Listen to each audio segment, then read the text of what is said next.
शांति। तुम्हारी पढ़ाई का सारा मदार है योग पर। योग से ही आत्मा पवित्र बनती है, विकर्म विनाश होते हैं। তোমাদের পড়ার সারা সব কিছু নির্ভর করছে যোগের ওপরে।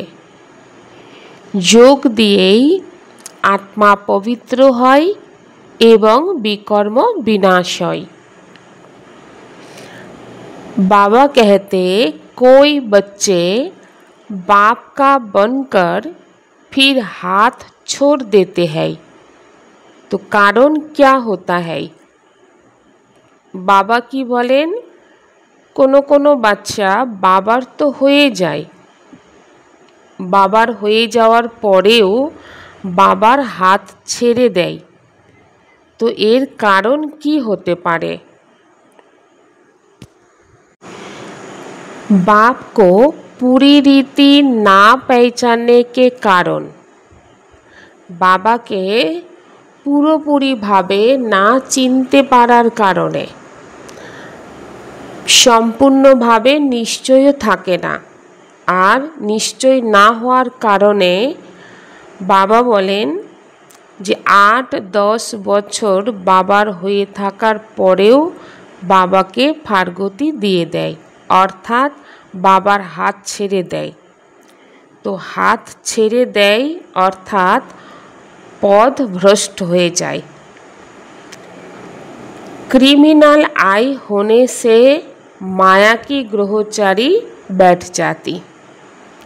आबार जखन दृष्टिर मध्य क्रिमिनल आई आसे अर्थात शयतानी दृष्टि हो जावार कारणेও मायार ग्रहचारी बसे जाए, अवस्था नीचे ऊपर हो जाए, তখন পড়াই থেকে ছুটে যায় অর্থাৎ বাবার হাত ছেড়ে দেয়।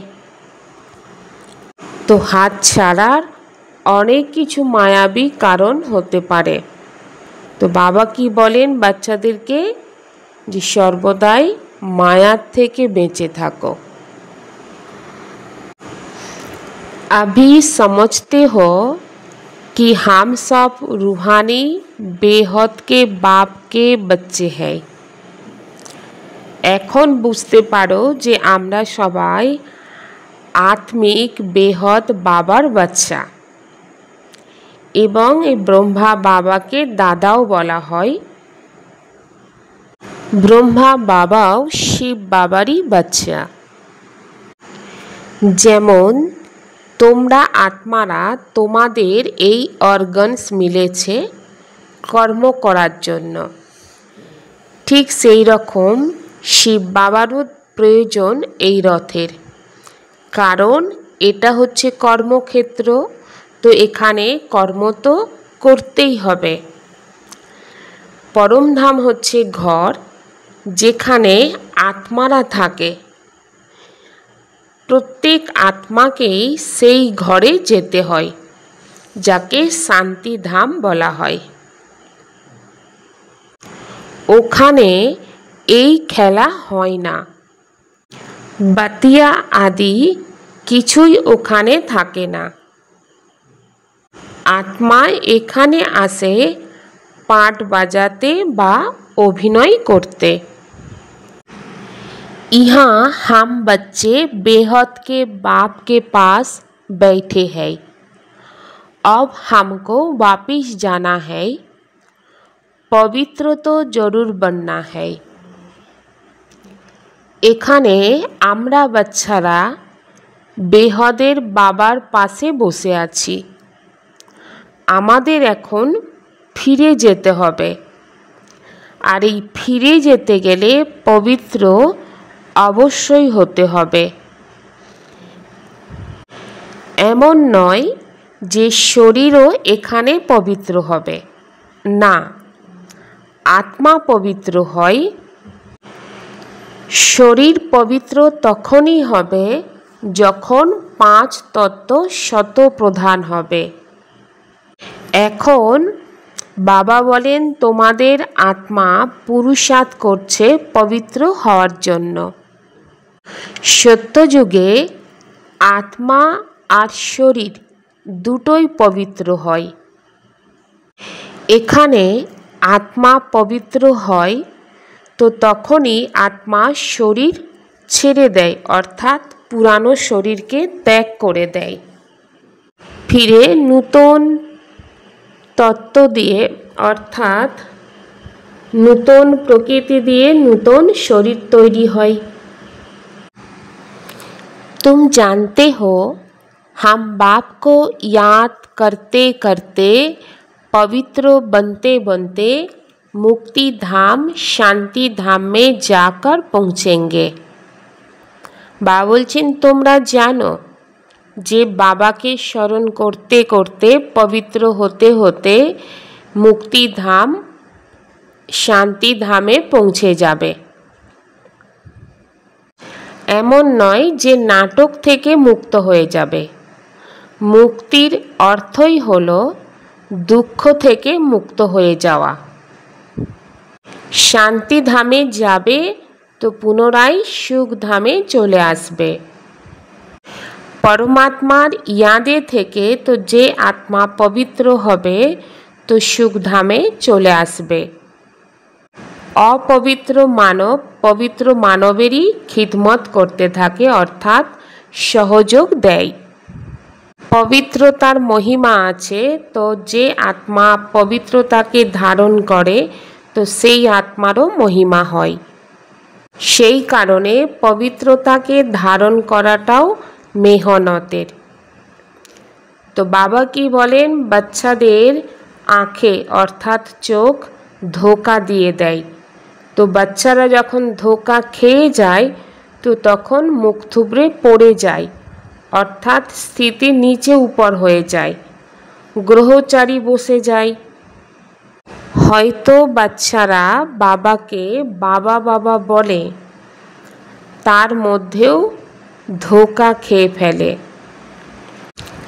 अभी पहले पहले ज्ञान का कलश माताओं को मिलता है, माताएं मेजॉरिटी में है। तो এখন প্রথম প্রথম জ্ঞানের কলস মায়েদের মিলেছে, কারণ মায়েদের সংখ্যা বেশি।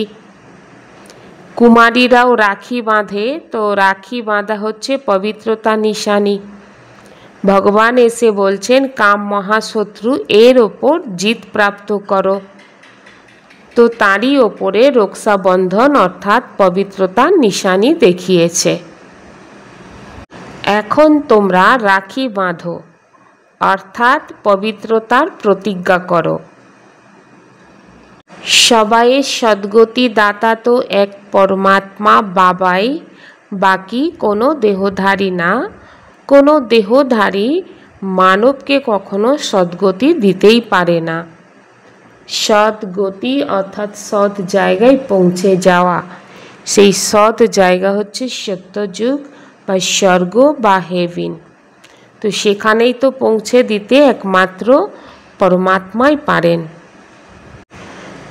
तुम जानते हो अभी वह बाप हमको पढ़ा रहे, बाबा इसमें आकर पढ़ाते हैं। बाप को पूरी रीति ना पहचानने के कारण, निश्चय बुद्धि ना होने के कारण 8-10 वर्ष के बाद भी फारगति दे देते हैं। তোমরা বাচ্চারা জানো যে বাবা এই বাবার মধ্যে বসে আমাদেরকে পড়াচ্ছে। তো বাবাকে সম্পূর্ণ রীতি না চিনতে পারার কারণে, নিশ্চয় বুদ্ধি না হওয়ার কারণে বাবা কি বলছেন যে 8-10 বছর পরেও বাবাকে ফারগতি দিয়ে দেয়। আর ফারগতি দেওয়ার কারণ কি? বাবা বলেছেন না যে ধোঁকা খেয়ে যায়, মায়া একদম অন্ধ বানিয়ে দেয়। তো তার কারণে বাবার হওয়ার পরেও হাত ছাড়ে, মানে পথ ভ্রষ্ট হয়ে যায়। তো বাবা বলেন তোমরা বাচ্চারা বাবার পরিচয় তো পেয়েছো, তো তোমাদের কাজ হচ্ছে অন্য আত্মাদেরকে পরিচয় দেয়া।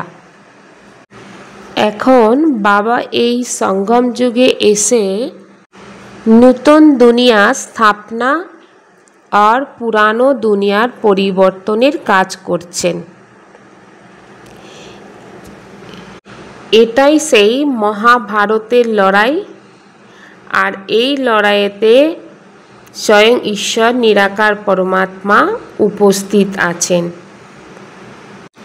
इस समय सारी आसुरी संप्रदाय है एक दो को मारते काटते रहते।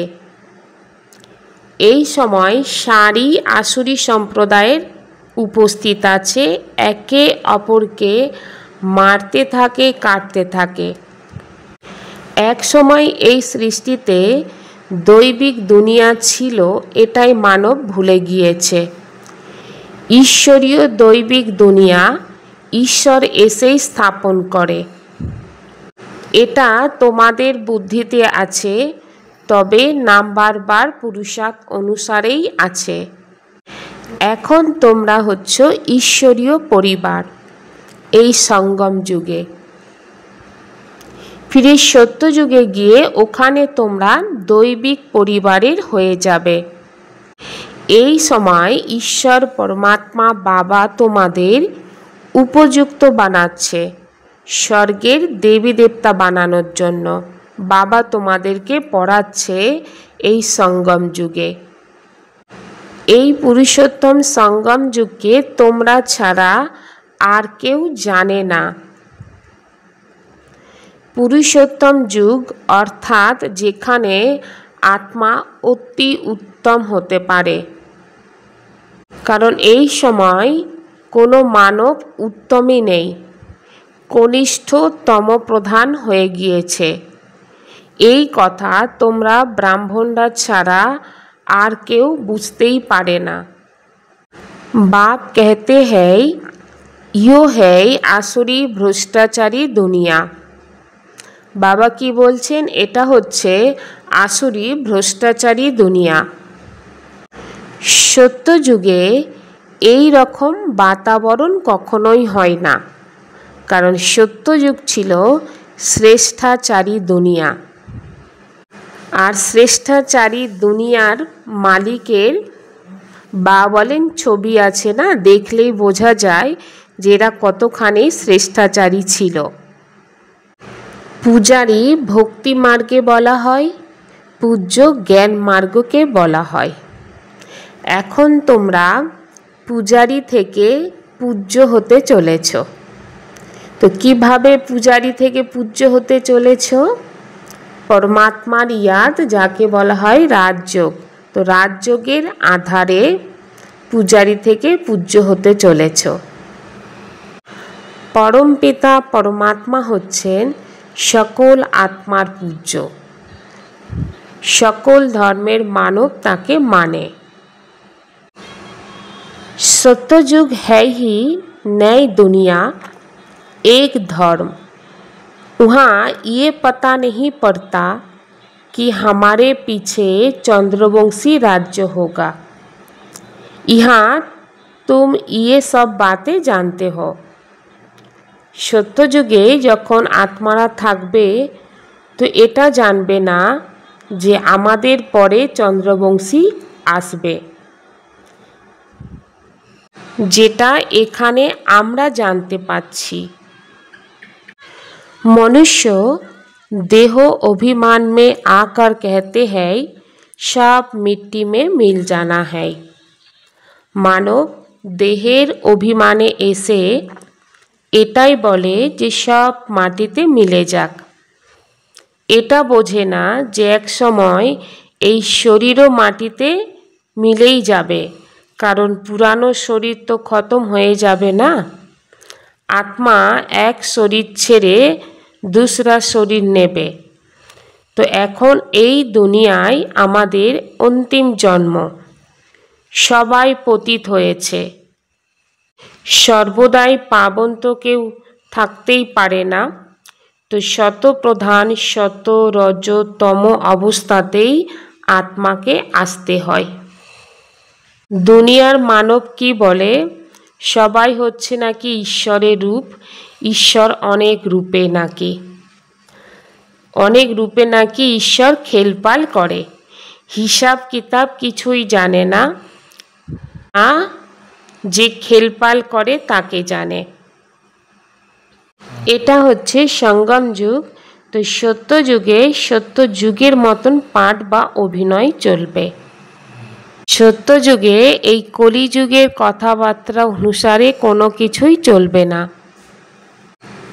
मनुष्य जानवर पशु पक्षी आदि सब यहाँ होते हैं। सत्ययुग में मयूर आदि दिखाते हैं। ऐसे नहीं कि वहाँ मयूर के पंख निकाल पहनते। बाबलेन मानव जानवर पशु पक्षी सब एखानेई हय। सत्य जुगे मयूर आदि जे देखानो हय, तो बाबा बोलছেন এমন নয় যে ওখানে ময়ূরের পালক নিয়ে ব্যবহার করবে, কারণ যদি ময়ূরের পালককে নেওয়া হয় তো দুঃখই দেওয়া হবে না, যেটাই কলিযুগে হতে থাকে। আবার এমনও নয় ময়ূরের পালক পড়ে যাবে সেই পালক নিয়ে তাজের মধ্যে লাগাবে, তাও কিন্তু না। তো তাহলে শ্রীকৃষ্ণের মাথায় যে ময়ূরের পালককে দেখানো হয়, তো কারণ কি, সেটা হচ্ছে পবিত্রতার নিশানি, সেই কারণে দেখানো হয়। সত্য যুগের প্রতিটা জিনিসই খুব সুন্দর দেখতে হবে।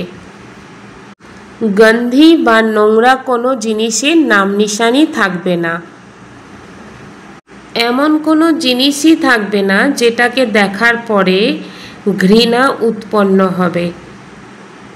ওখানে জন্তু জানোয়ারেরও দুঃখ হবে না। বাবা বলেন এখানে দেখো পুরানো দুনিয়াতে অতি বর্ষা হওয়ার কারণে মানবের ঘর ভেঙে যাওয়ার কারণে মানব মারা যায়, ভূমিকম্পের কারণে মাটি চাপা হয়ে মানব মারা যায়। তো সত্য যুগে এইসবের কোনো কথাই থাকবে না, অল্প সংখ্যার আত্মা থাকবে, ফিরে বৃদ্ধি হতে হতে বেড়ে যায়। তো প্রথমে সূর্যবংশী, পরে চন্দ্রবংশী চলে আসে।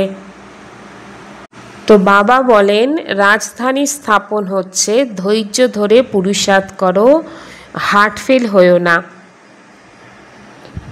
বাবা বাচ্চাদেরকে সমানভাবেই পুরুষার্থ করায়, কিন্তু বাচ্চারা যে যেমনভাবে নিজের জীবনে ধারণ করে। इस पुरुषोत्तम युग में सर के देवी देवता बनने की पढ़ाई पढ़कर स्वयं को लायक बनाना है। पुरुषार्थ में हार्ट फेल नहीं होना है। এই পুরুষোত্তম যুগে স্বর্গের দেবী দেবতা হওয়ার জন্য পড়ে নিজেকে উপযুক্ত বানাতে হবে। পুরুষার্থে হার্ট ফেল করলে চলবে না, অর্থাৎ কখনো উদাস, মন ভেঙে যাওয়া, সংশয়ের মধ্যে আসা, এগুলো চলে না। इस बेहद के खेल में हर एक एक्टर का पार्ट और पोजीशन अलग अलग है। এই যে বেহদের খেলা, এই খেলাতে প্রত্যেক আত্মার পাঠ বা অভিনয় সম্পূর্ণ আলাদা আলাদা। যার যেমন পজিশন তার সেই রকম মান মিলতে থাকে। এই যে রাজ, এই রাজকে বুঝেই সৃষ্টির হিস্ট্রি জিওগ্রাফিকে স্মরণ করে সুদর্শন চক্রধারী হতে হবে। बाप की हर श्रीमत का पालन करने वाले सच्चे स्नेही आशिक भव। बाबार प्रतिटा श्रीमतके पालन करे सत्यिकारेर स्नेही आशिक हও।